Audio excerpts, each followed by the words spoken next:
Panorama 95. Bom dia, porque o movimento que você representa hoje aqui se coloca contra a reforma administrativa. Bom dia, José Wilson.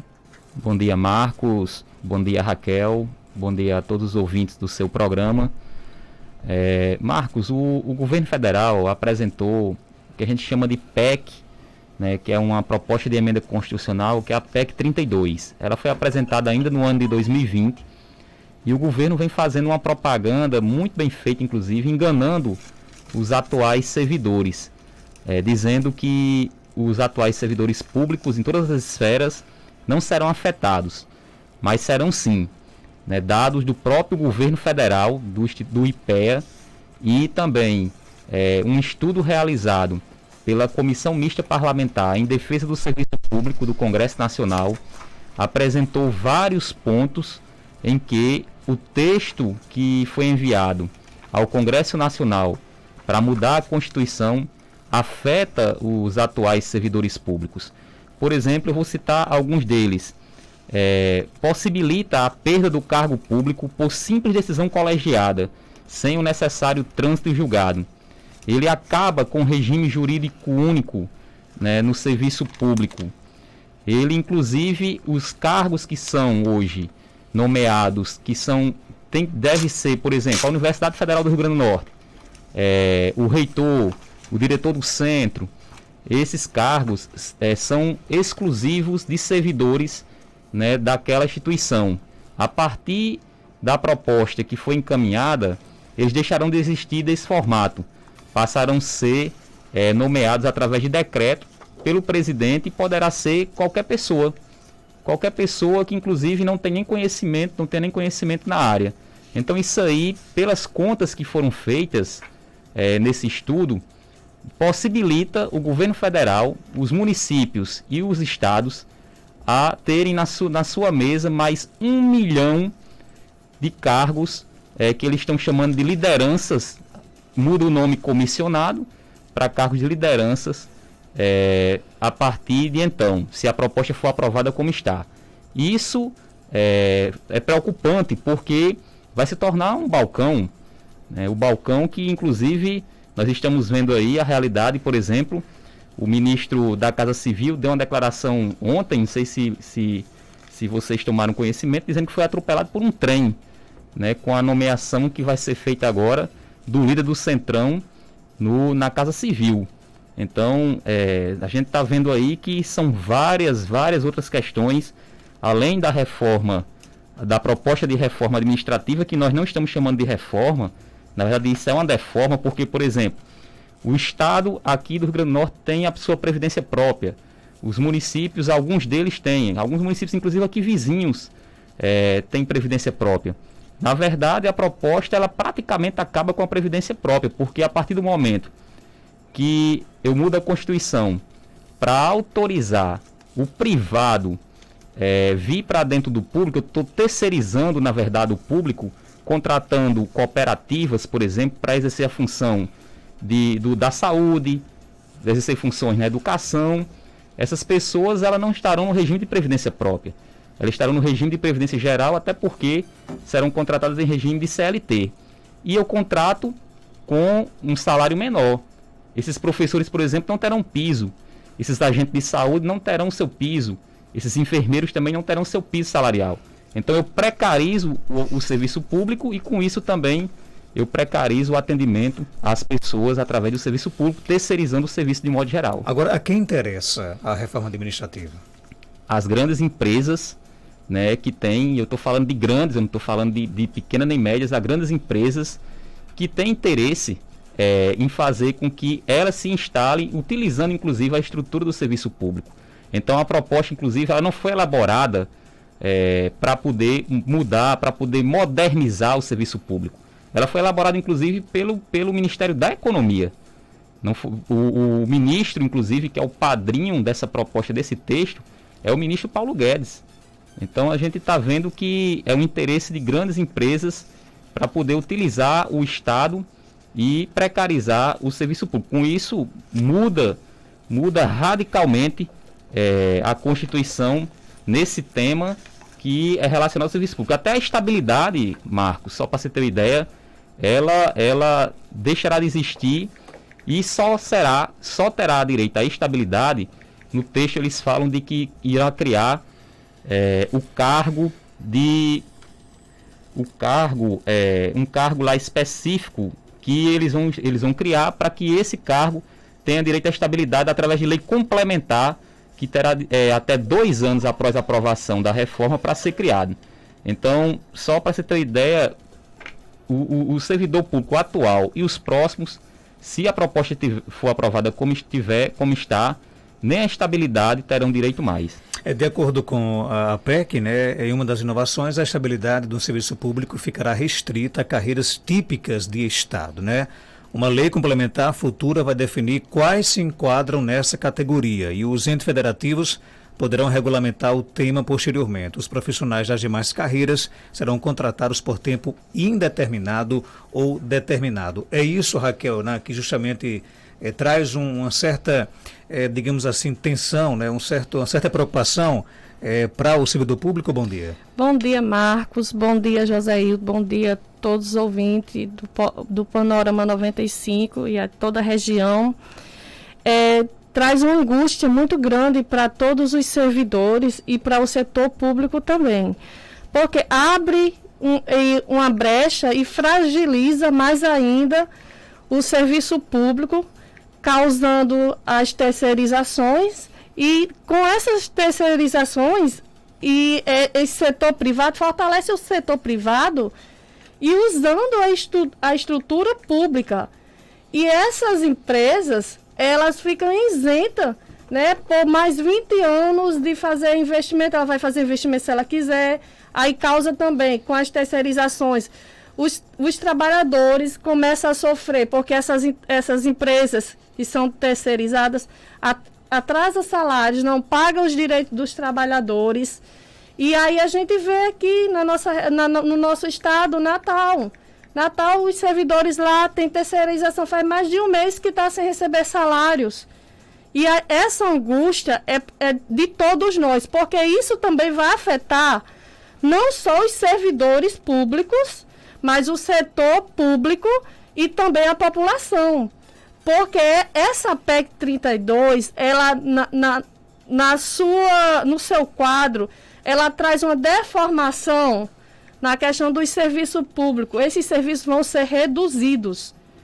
E aí quem vai sofrer mais é a classe média e a classe pobre mais ainda.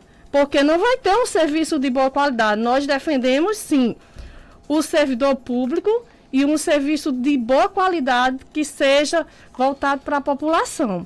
Nesse momento, nós estamos fazendo esse debate porque o governo, né, no seu órgão interfederativo, a questão, eles não fizeram esse debate, essa discussão com a sociedade e nem com as centrais sindicais. Eles não procuraram, não fizeram nenhum estudo aonde é que essa PEC ia atingir de forma nenhuma. Quer dizer, vem de cima para baixo, está empurrando de goela abaixo. Nós temos aí, foi a PEC trabalhista, né? A reforma trabalhista. Olha o que aconteceu, todos nós fomos atingidos. Os aposentados, os ativos, todos nós. E aí vem outra PEC, a 95, onde retira todo o recurso da saúde e da educação. E ainda congela esses recursos por mais 20 anos. Quer dizer, olha a situação e o estado que a gente chegou. No período desse de pandemia, os recursos para enfrentar uma pandemia foi retirado. E instituições de nome, como a Fiocruz, a Butantan, não tinha recurso para fazer suas pesquisas e nem para comprar os insumos para produzir a vacina para toda a população. Isso está sendo um grande desafio para o nosso povo e quem está morrendo é o povo porque não está tendo assistência. Aqui no Facebook nós temos aqui uma opinião do Neton, né? Ele coloca: a PEC é um remédio amargo, mas necessário. 60% dos servidores públicos não prestam um bom serviço à população, que diga os trabalhos feitos pelos Correios, irá acabar a estabilidade só para os futuros servidores. Vocês concordam? Não. A estabilidade está bem claro no texto, né? É importante que o cidadão, todos, né? Não só esse cidadão, mas todas as pessoas que busquem, né, falar sobre esse tema, possam ler a proposta. A proposta ela é muito clara, e você até leu aí, Marcos, me complementou, que eu não estava lembrando, a estabilidade, ela só existirá, continuará existindo pelo cargo típico de Estado. E ainda a proposta, ela gera uma estabilidade jurídica porque não diz quais são esses cargos típicos de Estado. Será criada uma lei complementar para isso. Então, os atuais servidores serão e sim afetados. Só para se ter uma ideia, não existe esse dado de que 60% dos servidores não prestam um bom serviço. Isso é um dado mentiroso para poder, inclusive nem o governo está tratando disso. O governo está dizendo que é porque o serviço público está inchado, se precisa reduzir o número de servidores, que os servidores ganham muito, e isso também é uma mentira. Só para você ter uma ideia, segundo dados do próprio governo, vocês têm uma ideia de quanto é a média salarial de um servidor público no município de Caicó? A gente pega a média, quando você pega a soma de tudo e faz uma média. É 1,7. 1,7, ou seja, dá em torno de um salário mínimo e meio a média salarial de um servidor público no município de Caicó. E a média salarial de todos os servidores municipais, da esfera municipal no Brasil, ela não passa de R$ 2.500. Então dizer que o servidor público ganha muito, e 60%, eu acho que ele confundiu, 60% é o número de servidores públicos nos municípios, municipais. Se você pega a esfera nacional, estadual e municipal, destes, 60% dos servidores públicos do Brasil estão nos municípios.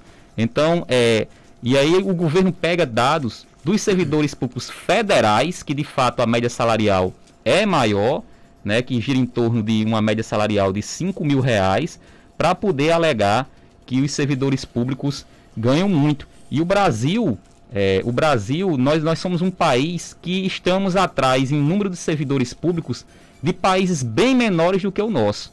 Então, assim, o serviço público, ele não está inchado de servidor público. Inclusive, nessa pandemia, o cidadão que está nos escutando, a todos que estão nos escutando, se não fosse o SUS, como é que nós estaríamos no Brasil nessa pandemia? Mesmo com todas as dificuldades, o SUS é que tem salvado vidas.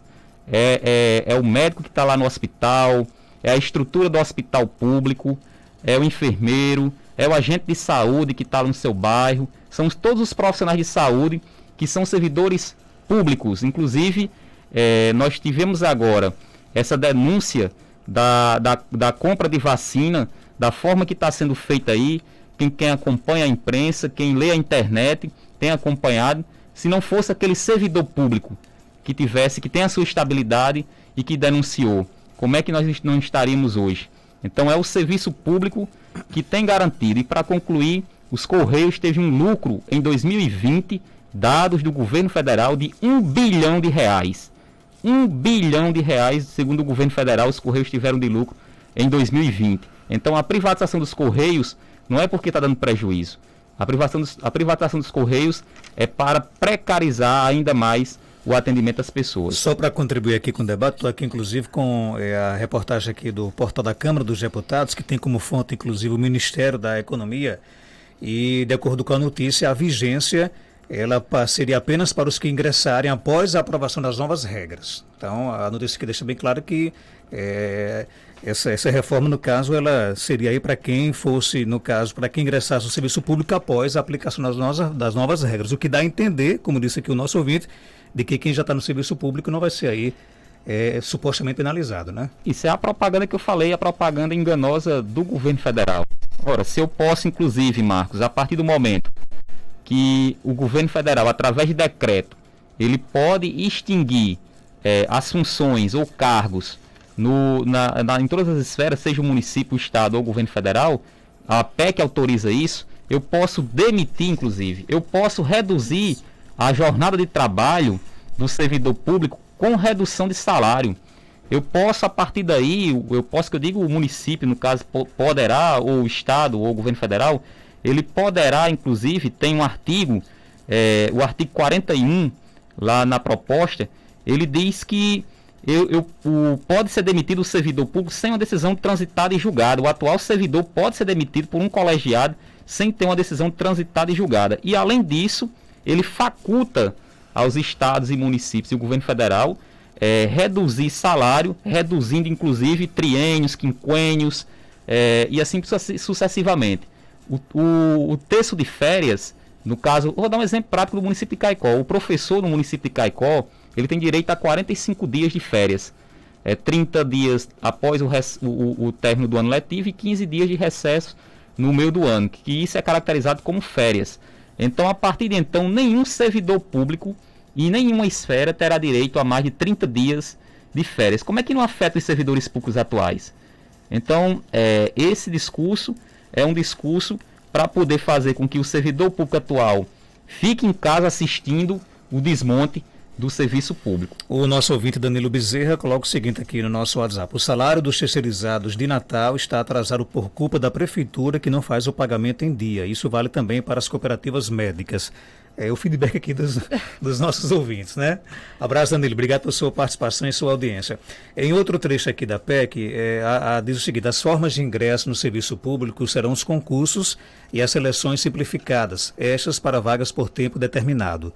Só será efetivado no cargo quem, depois de aprovado no concurso, alcançar resultados em avaliações de desempenho e de aptidão durante período de experiência obrigatório como fase final do certame, né? Como é que vocês encaram essa... Marcos, essa avaliação por desempenho já existe.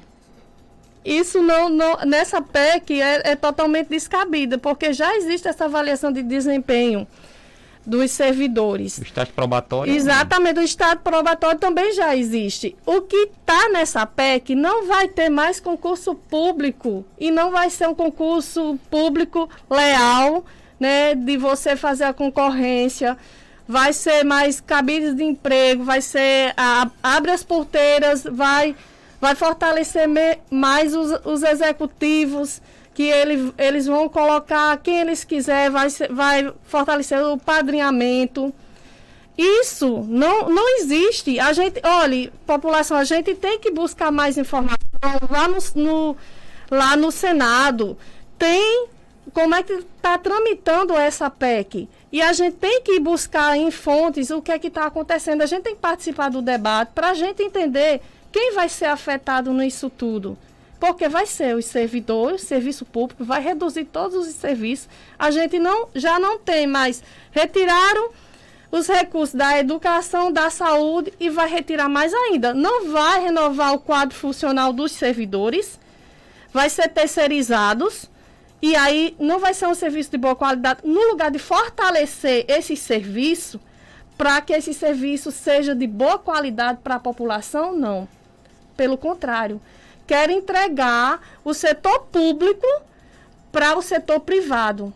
Quer dizer, isso é um projeto de grandes empresas, de empresas de multinacionais que está instalado no nosso país. Eles usam os recursos do nosso país, arrecada esse dinheiro e manda para suas cidades, seus estados de origem.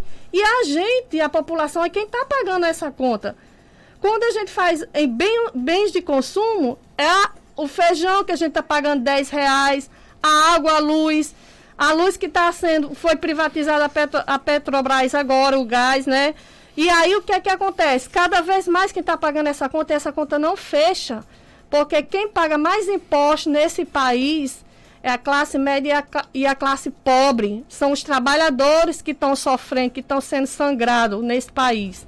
E a gente precisa, sim, fazer debate, a gente precisa levar esse discurso, o debate para a rua, para as comunidades, para toda a população, que ela entenda que a gente só consegue barrar tudo isso através das lutas. E não é fácil. Quem está sendo mais prejudicado é a população, somos todos nós. Se o serviço não está de boa qualidade, a culpa foi de quem? É dos governantes que a gente coloca aí. Por quê? Eles estão aí porque somos nós que colocamos e a gente confia que façam uma boa administração. Mas não é o que está acontecendo no nosso país. O que está acontecendo no nosso país é uma má gestão e a retirada de direito de todos os cidadãos. Porque na Constituição é direito de cada cidadão participar do concurso público. Isso já é notório que é de direito do cidadão. Isso está sendo retirado de cada um de nós. Quer dizer que você vai estudar uma vida toda para você entrar num setor público e você não vai garantir uma concorrência leal. Entendi. Lembrar que a gente está aqui hoje no programa tendo a visão, né, dos movimentos, né, de sindicatos. Nós vamos aqui convidar também pessoas que pensam, né, diferente deles e defendem, inclusive, a importância aí da reforma administrativa. E, claro, se a gente conseguir aqui, no final, fazer aqui um debate também entre as duas visões. Só para fechar, José, vocês vão fazer um movimento nesse fim de semana? Como é que conta um pouco sobre isso? Isso mesmo, Marcos. É só para, rapidinho, em 10 segundos, dizer o seguinte. Não é que nós não entendemos que não seja importante realizar uma reforma administrativa. Mas a reforma administrativa, a proposta do texto que está hoje lá, ele vai no sentido de precarizar o serviço público. Por isso que os movimentos sociais, a nível nacional, né, apresentaram uma emenda global para poder fazer mudanças nesse texto e garantir de fato uma reforma administrativa como deve ser. Então, no próximo sábado agora já, sábado, né? Agora, né, depois de amanhã já, a partir das 7h30 da manhã, nós estaremos nos concentrando na Praça da Alimentação aqui em Caicó. O Brasil todo, as principais cidades estarão realizando essas atividades de rua para poder dizer não à PEC 32 e também denunciar outros desmandos, outros desmontes que também estão acontecendo no Estado brasileiro. Então nós entendemos que a solução é barrar, né, essa política de destruição do Estado que o governo Bolsonaro vem realizando. Então, por isso que nós convidamos a população em geral, os servidores públicos, jovens, mulheres, homens, trabalhadores de um modo geral, a se fazer presente nessa atividade, né, que nós estaremos nos concentrando a partir de 7h30 da manhã na Praça da Alimentação. No próximo sábado a gente tem esse encontro marcado com você. Ok, José, obrigado pela sua participação. Obrigado, Marcos. Raquel, algo mais a acrescentar? Eu tenho. Só para informar a população, o ano passado, em novembro, nosso país perdeu 79 bilhões, equivale 20% do orçamento destinado à saúde. Por quê? Sonegação de impostos das multinacionais, das grandes empresas, das pessoas bilionárias. Quer dizer, isso é uma desigualdade muito grande no nosso país. E falando também que o ministro Guedes, ele falou que vamos jogar uma bomba nos privilegiados. O servidor público não é privilegiado, porque ele se doa, ele faz o seu trabalho, ele se doa, ele faz o melhor que ele pode. Agora, muitas vezes a gente não tem os insumos necessários para desenvolver um bom trabalho. Falta isso também, um investimento, as capacitações, que chegue em tempo real, o investimento para que o servidor possa fazer seu trabalho e seja um trabalho de boa qualidade. E aí vamos ver onde é que estão os privilegiados. O Senado não tem os privilegiados, os deputados não são privilegiados, né? Lá no Ministério da União não tem privilegiado e nenhum deles entraram na reforma da PEC. Nenhum desses setores, o judiciário de alto patente não entrou na reforma da PEC. É só os trabalhadores? Quer dizer que só é a minoria que ganha menos, porque quanto é que ganha um juiz do Supremo Tribunal? Quanto é que ganha um senador? Quanto é que ganha um deputado federal? Vamos fazer um equilíbrio dessas contas, né? E fora os auxílios, né? Auxílio moradia, auxílio paletó, auxílio o sapato, auxílio viagem, auxílio dentário, que os trabalhadores não têm nada disso. Aí essa conta não chega, né, para os trabalhadores, que aí quem paga no final. Para eles não são os privilegiados, mas a gente tem que ver onde é que está esses privilégios e quem são os privilegiados nesse país. Porque quem paga a conta desse todos os privilegiados somos nós. é a classe trabalhadora, que paga mais impostos nesse país. É isso, e aí agradecer o espaço, Marcos, e fazer o convite para toda a população estar presente no ato dia 24. A gente não está mais na luta, não é só mais por vacina no braço, comida no prato, o desemprego está altíssimo aí, 14%, desde o ano passado e mais subindo, né? O desemprego grande, famílias passando fome, famílias não têm o que comer. E aí a gente faz esse convite para todos que puderem comparecer ao ato, né, dia 24. A gente vai ser a concentração, como o José Ilson falou, lá na praça de alimentação, com todos os cuidados, usar máscara, levar sua água, certo? E o álcool em gel também, que a gente também vai estar tendo lá no momento.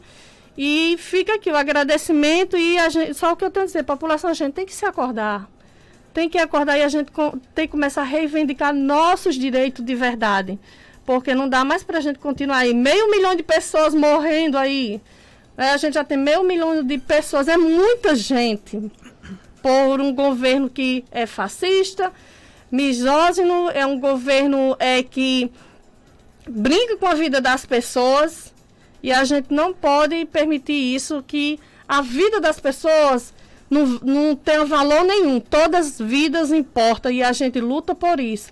Cada vida que foi perdida aí pela pandemia, por falta de uma responsabilidade de um genocida, que nós temos um presidente genocida, irresponsável, e o que a gente tem que lutar mesmo. É a gente fazer o que a gente sabe fazer, né? Ir para as ruas, denunciar, porque quando o servidor ele vem para uma rádio ou ele vai para a rua, ele está denunciando todo o desmonte dos serviços que está acontecendo. E eu só tenho a agradecer o espaço a Marcos e a todos os ouvintes. Muito obrigado. Obrigado por sua participação. Conversamos hoje aqui no programa com a Raquel, do Cine Saúde, com o José Ilson, do PCdoB.